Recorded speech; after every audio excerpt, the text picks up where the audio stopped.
La Clase Radio.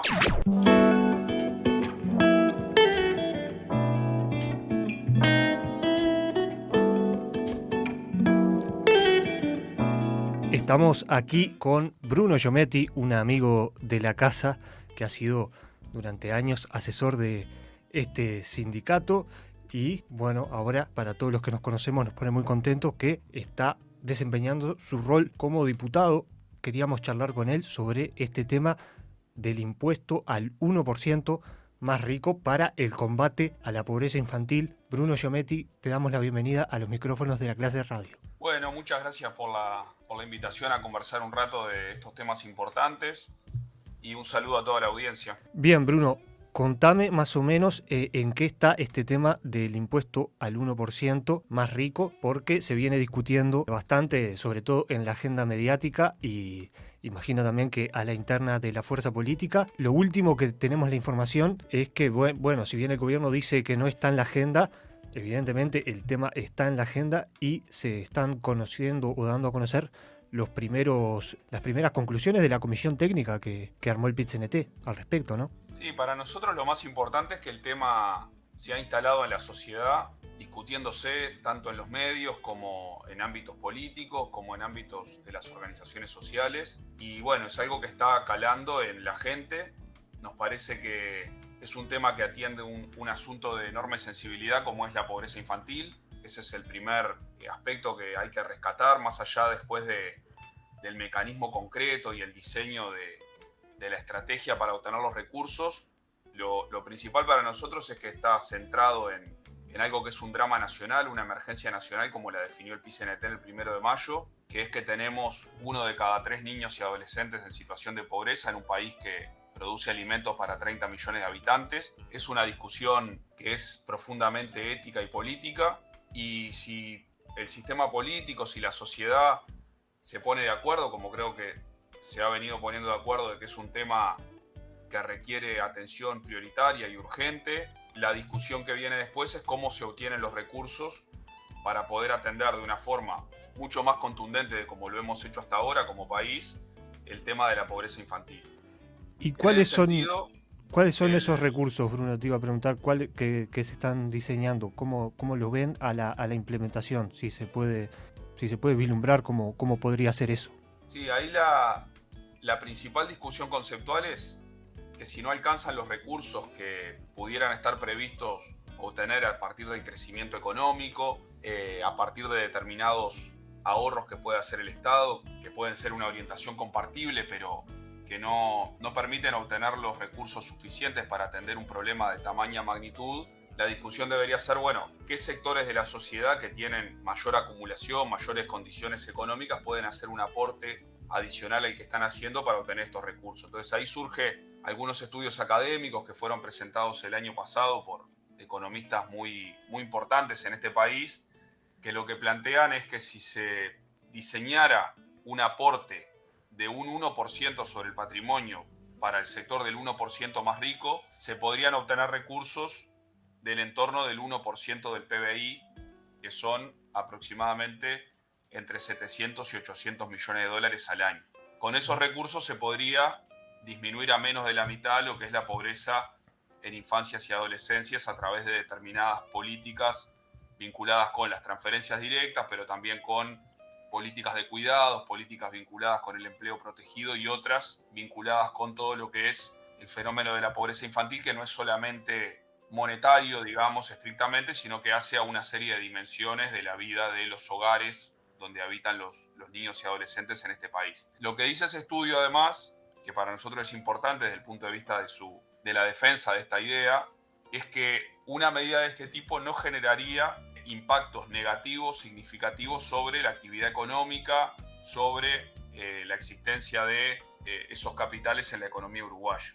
Eso es relevante porque siempre el argumento que se dice es, bueno, cualquier impuesto sobre los sectores más acaudalados lo que podría generar es que estas personas se vayan del país, o que estas personas dejen de invertir, o que estas personas se lleven su capital para afuera. Y eso, en los estudios que hay comparativos con experiencias que ha habido en otros países con medidas de este tipo, con estimaciones que se hacen a través de algunas metodologías científicas bastante sofisticadas, lo que dicen es que no cabría esperar un impacto negativo en materia económica y de la inversión. Y si uno lo piensa a mediano y largo plazo, los efectos de esta medida, si los recursos se destinan adecuadamente a atender la pobreza infantil, que es el sector más importante de la sociedad también, porque son los adultos del futuro, esa medida tiene efectos muy positivos a mediano y largo plazo, ¿sí?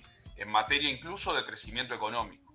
El país solo va a poder tener un crecimiento económico sostenido en el mediano y largo plazo si tenemos una infancia que se pueda desarrollar adecuadamente y no en la situación en que está ahora. Entonces, más que un gasto para reducir la pobreza infantil, sería también una inversión para tener un país con más potencial de desarrollo a mediano y largo plazo y un país también más integrado socialmente, que eso también favorece el crecimiento económico. Entonces, es una propuesta que para nosotros contempla de forma bastante redonda todas esas dimensiones, atiende un tema de desigualdad, atiende un tema que políticamente es clave y que hay un acuerdo en el sistema político de que es una emergencia nacional como es la pobreza infantil, y genera condiciones para un desarrollo económico y social de mediano y largo plazo mayores que las que tenemos ahora.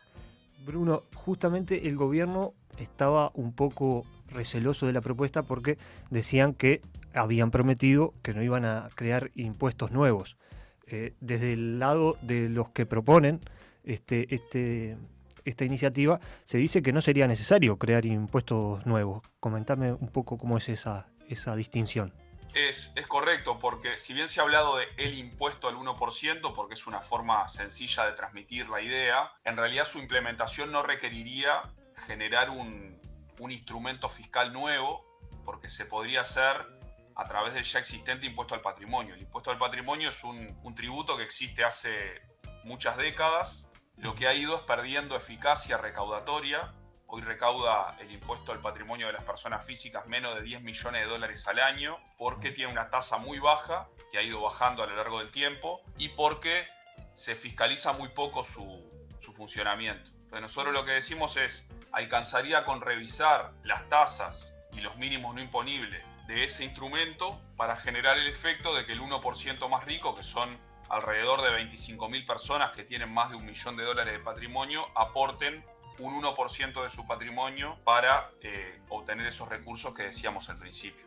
Después el diseño concreto puede ser materia de discusión, capaz que la tasa no es un 1% para todo ese sector de la población, sino que la tasa podría ser también progresiva. Eso es materia de diseño y de encontrar la mejor manera de implementarlo, pero estrictamente no requeriría generar un impuesto nuevo, y además en esta idea de que bueno, el gobierno se comprometió a no subir los impuestos, yo creo que lo que se comprometió el actual presidente es a no subirle los impuestos a la gente en general, a no subir el IVA, a no subir el IRPF, ¿sí? Pero esta idea que estamos planteando es acotada a un sector muy pequeño de la población que estamos demostrando que puede hacer frente a un aporte algo superior al que hace frente ahora, sin que eso tenga consecuencias negativas desde el punto de vista económico, y los beneficios de esta medida irían a reducir, digamos, la carga que tienen aquellos sectores más pobres o incrementar su poder de compra, con lo cual entendemos que no habría una sobrecarga mayor. No es que el Estado esté sobrecargando más a la población en materia impositiva, sino lo que está haciendo es redistribuyendo recursos desde los sectores, desde la cúpula más poderosa del punto de vista económico, a los sectores que más lo necesitan, que son principalmente los hogares con niños y adolescentes en situación de pobreza. Entonces, no creemos que vaya en contra de lo que se comprometió el presidente en la campaña electoral, y además va en línea de lo que está planteado en el programa del Frente Amplio, que plantea la necesidad de estudiar las formas de incrementar el aporte que hacen los sectores de mayor patrimonio, los sectores que tienen depósitos en el exterior, y en ese sentido está completamente en el marco de lo que se plantea en el programa del Frente Amplio. Y bueno, nosotros creemos que si se implementa de manera correcta, una forma es estableciendo en el propio mecanismo que se pueda, digamos, implementar, que los recursos no van para la bolsa de rentas generales, sino que van a atender instrumentos específicos de combate a la pobreza infantil. De esa manera queda muy claro que no es que el Estado le está sacando recursos a una parte de la sociedad incrementando la carga fiscal, sino que está sacando de una cúpula y distribuyendo esos recursos, invirtiéndolos en los sectores que más lo necesitan. Entonces, en ese sentido, nos parece que no va en contra ni de las cosas que se dijeron en la campaña electoral y mucho menos del programa del Frente Amplio. Sí entendemos que haya un debate, que haya visiones capaz que distintas, algunos matices, incluso en los tiempos. Capaz que hay compañeros en el Frente Amplio que entienden que esto hay que hacerlo, pero no hay que hacerlo ahora, porque ahora se está discutiendo el presupuesto, o porque es mejor implementarlo el año que viene o el otro. Pero bueno, ya nos parece que es bien valioso que se haya podido instalar la discusión y que es una discusión que tiene mucha potencia desde el punto de vista político, y que se esté dando ya es algo muy valioso, independientemente de si se logra instrumentar este año o el año que viene. Eso es algo que es secundario, digamos. Sí, coincido contigo que el debate ya es valioso, porque cuando se discute sobre impuestos siempre es un tema delicado, es muy complejo. Parece que a mucha gente no le gusta discutir el tema de los impuestos, como que a priori se piensa que el impuesto es algo malo. ¿Por qué crees que hay gente que no quiere discutir impuestos, aunque no afecten sus propios intereses? Al contrario, los beneficien? Pero hay como grupos que hacen creer, digamos, a la sociedad que los impuestos son malos, no importa cuáles sean, aunque favorezcan a toda la sociedad. ¿Por qué crees que está ese resquemor, ¿no?, a discutir la política impositiva, y por qué crees que siempre terminan imponiéndose los mismos intereses? Es un tema incómodo, sin duda. Está como esa máxima de que en la campaña electoral no se puede hablar de impuestos porque perdés votos. Y además creo que hay dos factores. Uno es que es algo que es difícil de explicar, incluso cuando uno hace una propuesta que es muy nítida, de que no va a afectar al 99% de la población. Una buena parte de ese 99% desconfía o se siente que va a ser afectado igualmente. Eso por un lado, es difícil a veces de separar a quién se le plantea que tiene que pagar un poco más y a quién no.